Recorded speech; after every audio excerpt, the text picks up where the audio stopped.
Halo anak-anak, selamat pagi yang ganteng-ganteng yang cantik. Tetap semangat ya belajar sejarahnya. Hari ini kita mempelajari mata pelajaran sejarah peminatan berjudul Munculnya Agama Hindu di India.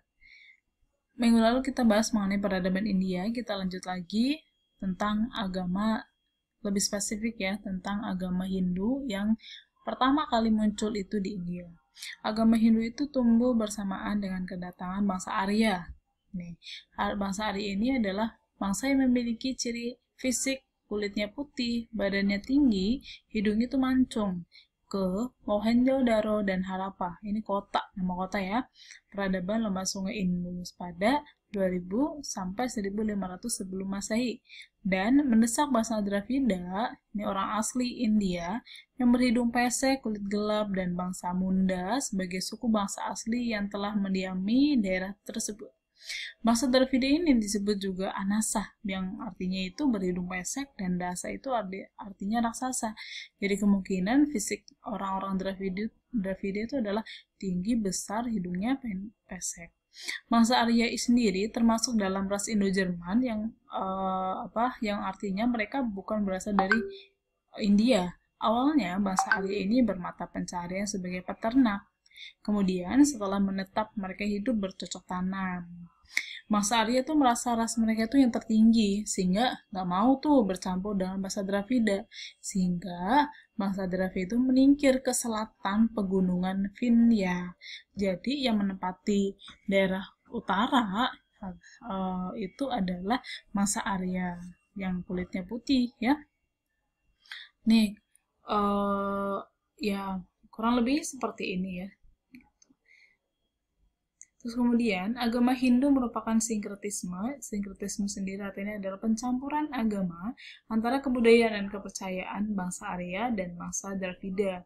Arya itu mempunyai kepercayaan untuk memuja banyak dewa atau nama lainnya adalah politeisme. Dravida masih memuja roh nenek moyang. Jadi ini peninggalan di era Praksara, begitu ya. Terjadi perpaduan antara budaya Arya dan Dravida yang disebut budaya Hindu atau Hinduisme. Istilah Hindu itu diperoleh dari nama daerah asal penyebaran agama Hindu, yaitu di lembah sungai Indus. Jadi Indus atau Hindia, gitu ya.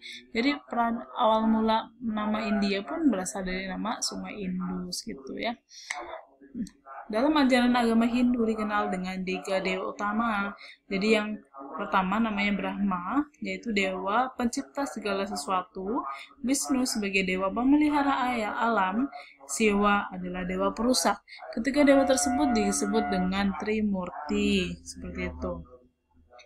Nah, dewa Brahma tuh seperti ini ya. Ada wajahnya tuh 3 ya, tangannya ada 4 gitu. Terus kemudian ini Dewa Wisnu yang warnanya biru gitu ya. Kalau kamu suka nonton film, ini mirip dengan Krishna ya. Ada 4, tangannya ada 4 ya. Kemudian ada Dewa Siwa. Dewa Siwa ini ciri khasnya adalah dia ada ularnya di sebelah sini ya. Maaf suaranya kurang jelas ya, memang dekat dengan musola ya. Kitab suci agama Hindu disebut Weda atau Veda, artinya itu pengetahuan tentang agama. Pemujaan terhadap para dewa dipimpin oleh golongan pendeta atau Brahmana ya. Om itu merupakan simbol agama Hindu jika diucapkan secara sangat sakral, sama aja dengan berdoa itu sendiri. Om, kayak gitu ya. Jadi sama saja sedang berdoa. Sistem kemasyarakatannya itu, mereka itu hidupnya di desa. Mata pencahariannya itu berternak dan bertani, mengenal pertenunan, pembuatan barang keramik, dan pertukangan. Raja adalah kepala pemerintahan yang tertinggi, yang berkuasa turun-temurun. Pastinya ya, jadi setelah itu mereka mengenal sistem kerajaan. Raja itu kemudian dibantu oleh dewan tertua dan kaum Brahmana, mengenal pembagian masyarakat atas kasta-kasta. Jadi kasta yang pertama itu adalah Brahmana, yang kedua itu Ksatria, Waisya, dan Sudra. Pembagian kasta didasarkan pada tugas atau pekerjaan mereka. Tadi ya yang saya sebutkan ya, ada Brahmana, tugasnya itu mengurusi soal kehidupan agama, terdiri dari para pendeta. Kasta ini ada pada posisi paling penting dan punya peranan yang sangat besar bagi jalannya pemerintahan. Mereka adalah orang yang paling mengerti mengenai seluk-beluk agama Hindu, serta menjadi penasihat raja. Kemudian yang kedua ada kasta kesatria, berkewajiban menjalankan pemerintahan termasuk pemerintahan negara. Yang termasuk dalam kasta ini ada bangsawan, raja, dan keluarganya, serta ada para pejabat pemerintahan. Kasta ini memiliki kedudukan yang penting dalam pemerintahan, punya banyak hak tetapi tidak memiliki kewajiban untuk membayar pajak, memberi persembahan, dan sebagainya. Yang ketiga adalah kasta Waisa. Ya, orang yang Waisa itu berarti yang berprofesi pedagang, petani, peternak. Mereka tergolong dalam kasta ini adalah para pedagang besar atau saudagar atau juga para pengusaha, masuk ke kasta Waisa. Sedangkan kalau Sudra bertugas sebagai petani atau peternak. Ini berarti ya lebih di bawahnya lah ya. Lebih kalau Waisa itu lebih ke arah pedagang. Ini maaf ya, ini nggak usah ini tambahin. Kalau Sudra baru yang petani atau peternak. Para pekerja, buruh, bahkan budak ya. Mereka adalah para pekerja kasar. Mereka mempunyai banyak kewajiban, terutama wajib kerja tetapi keberadaannya kurang diperhatikan. Di luar kata tersebut terdapat juga kasta paria, terdiri dari pengemis dan gelandangan. Bagi mereka yang nggak punya rumah, maksudnya adalah paria. Pembagian kasta muncul sebagai upaya pemurnian terhadap keturunan bangsa Arya, sehingga yang dilakukan pelapisan yang bersumber pada ajaran agama. Pelapisan tersebut dikenal dengan caturwangsa atau caturwarna, yang berarti 4 keturunan atau 4 kasta. Pembagian kasta tersebut didasarkan pada keturunan. Seperti itu, kasta itu pasti keturunan ya. Anak Brahmana ya kemungkinan jadi Brahmana juga nantinya. Itu begitu pula kasta-kasta yang lain. Perkawinan antar kasta itu dilarang dan jika terjadi dikeluarkan dari kasta dan masuk pada dalam golongan kaum paria seperti bangsa Dravida. Seperti itu ya. Paria disebut juga harian dan merupakan mayoritas penduduk India. Kemunduran agama Hindu itu kurang lebih di abad ke-6 sebelum Masehi. Agama Hindu itu mengalami kemunduran, ya bukan berarti hilang sama sekali, tapi ada beberapa faktornya ya. Pertama adalah kaum Brahmana yang terlalu memonopoli upacara keagamaan, karena memang tugasnya Brahmana kan berhubungan dengan agama ya. Masyarakat umum itu tidak tahu mengenai seluk-beluk atau detail agama Hindu. Hanya pendeta lah yang tahu mengenai mereka yang menguasai bahasa Sanskerta, bahasa yang biasa digunakan dalam kitab suci Weda. Hal ini menyebabkan muncul rasa anti agama sebab seakan-akan agama Hindu itu hanya untuk kaum Brahmana atau paling tidak tuh kasta kesatria tapi tidak untuk rakyat biasa. Ada sistem kasta dalam agama Hindu. Memang ini ya, karena berdasarkan keturunan, bahkan mereka nggak boleh ada perkawinan antar kasta. Sistem kasta dalam agama Hindu yang membedakan derajat dan martabat manusia berdasarkan kelahirannya. Misal, golongan Brahmana berada dalam kasta yang tertinggi, sementara masyarakat biasa, terutama Sudra, berada pada kasta yang terendah yang dibebankan kewajiban yang berat. Karena kedudukannya tertinggi, maka tak jarang kaum pendeta itu bertindak semena-mena. Timbul golongan yang berusaha mencari jalan sendiri untuk mencapai hidup abadi yang sejati. Golongan tersebutlah yang disebut golongan Buddha, yang digebun oleh Siddhartha Gautama.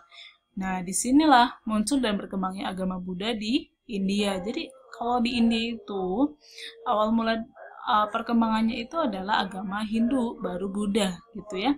Agama Buddha tumbuh di India, tepatnya bagian timur laut. Muncul sekitar 525 sebelum Masehi. Agama Buddha itu muncul dan dikenalkan oleh Siddhartha Gautama. Agama Buddha muncul disebabkan karena yang pertama adanya dominasi golongan Brahmana atas ajaran dan ritual keagamaan dalam masyarakat India. Adanya sistem kasta dalam agama Hindu. Pastinya tadi kan ya.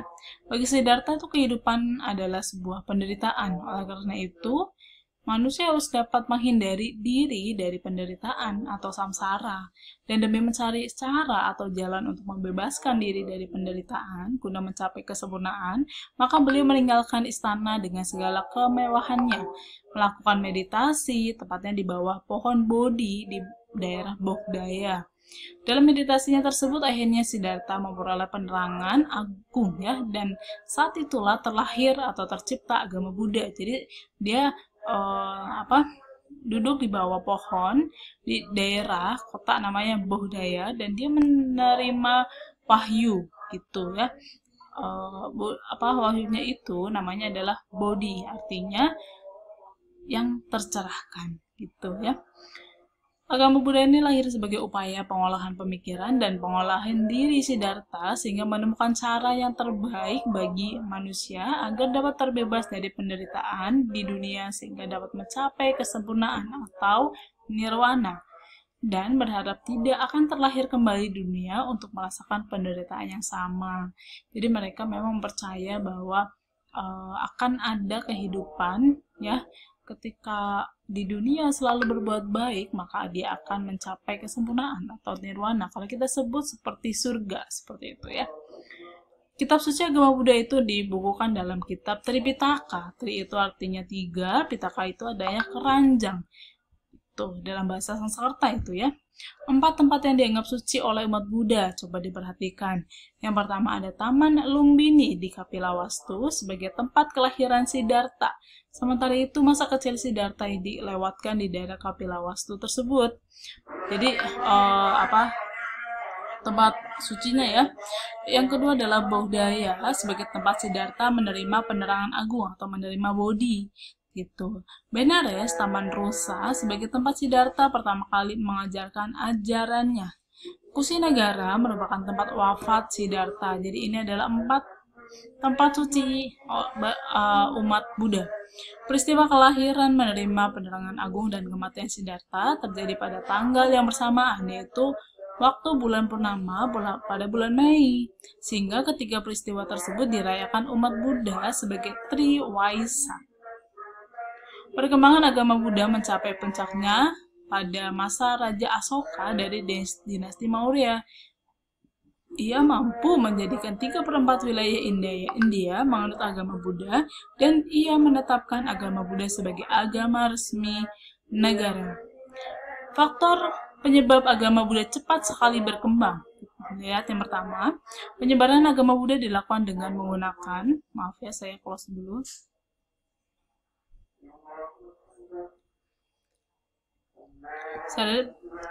Dilakukan dengan penggunaan bahasa rakyat sehari-hari seperti bahasa Parkit dan bukan bahasa Sanskerta yang biasa dipakai orang Hindu ya atau Brahmana. Ajaran agama Buddha dapat diterima atau dianut dan disebarkan pada siapapun, tidak hanya pada golongan tertentu, sehingga dapat disebut ajaran Siddhartha itu sifatnya non-eksklusif, jadi inklusif ya, sifatnya bebas, siapa aja boleh menerima ajaran ini. Dalam agama Buddha tidak dikenal adanya kasta, sebab sistem ini tuh dipandang dalam membedakan masyarakat atas hak, harkat, dan martabat. Jadi sehingga dalam Buddha itu laki-laki atau perempuan, miskin atau kaya, sama aja semuanya, punya yang sama dalam kehidupan ini, sehingga orang banyak tertarik dalam agama ini. Setelah 1000 tahun wafatnya Sang Buddha, timbul bermacam penafsiran terhadap hakikat ajaran Buddha. Perpecahan dalam agama Buddha terjadi karena masing-masing mempunyai aliran sendiri. Aliran pertama namanya Hinayana, artinya adalah kendaraan kecil. Menurut aliran ini, tiap orang wajib berusaha sendiri untuk mencapai nirwana. Untuk mencapai nirwana sangat tergantung pada usaha diri melakukan meditasi. Kalau Hinayana lebih tertutup dan hanya mengejar kebebasan pada diri sendiri. Ajarannya lebih mendekati Buddha semula ya. Pengikutnya biasa ada di Sri Lanka, Myanmar, Muang Thai. Kalau Mahayana kebalikannya, ini adalah kendaraan besar. Mahayana sifatnya terbuka. Penganut aliran ini mengajarkan pembebasan bagi diri sendiri serta bermisi pembebasan bagi orang lain. Setiap orang berhak menjadi sangga sejauh sanggup menjalankan ajaran Sang Buddha. Nah, ini pengikutnya ada di Indonesia, di Jepang, Cina, dan Tibet. Oke, terima kasih semuanya sudah mendengarkan penjelasan. Wassalamualaikum.